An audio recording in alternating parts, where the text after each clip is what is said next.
حضرت امیر معاویہ رضی اللہ تعالیٰ عنہ نے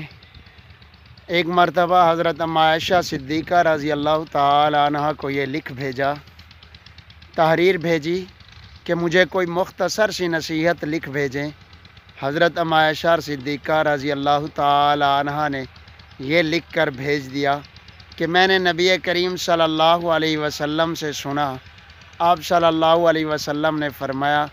کہ جو شخص اللہ کو راضی کرنے کے لیے لوگوں کی ناراضگی مول لے لیتا ہے، لوگوں کی ناراضگی کی کوئی پرواہ نہیں کرتا،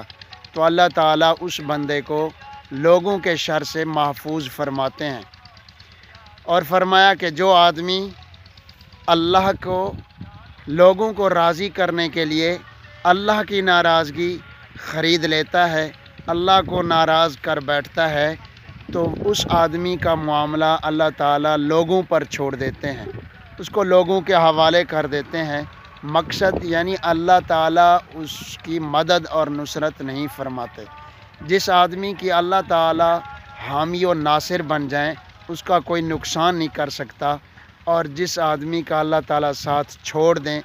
جس کو اللہ کی معیت حاصل نہ ہو، مدد حاصل نہ ہو، تو وہ آدمی دنیا اور آخرت میں رسوائی کو مول لے لیتا ہے، رسوائی اس کا مقدر بن جاتی ہے۔ اللہ تبارک و تعالیٰ سے دعا ہے کہ اللہ تعالیٰ ہمیں ذلت سے اور رسوائی سے بچائے، اللہ ہمارا حامی و ناصر بن جائے، آمین ثم آمین۔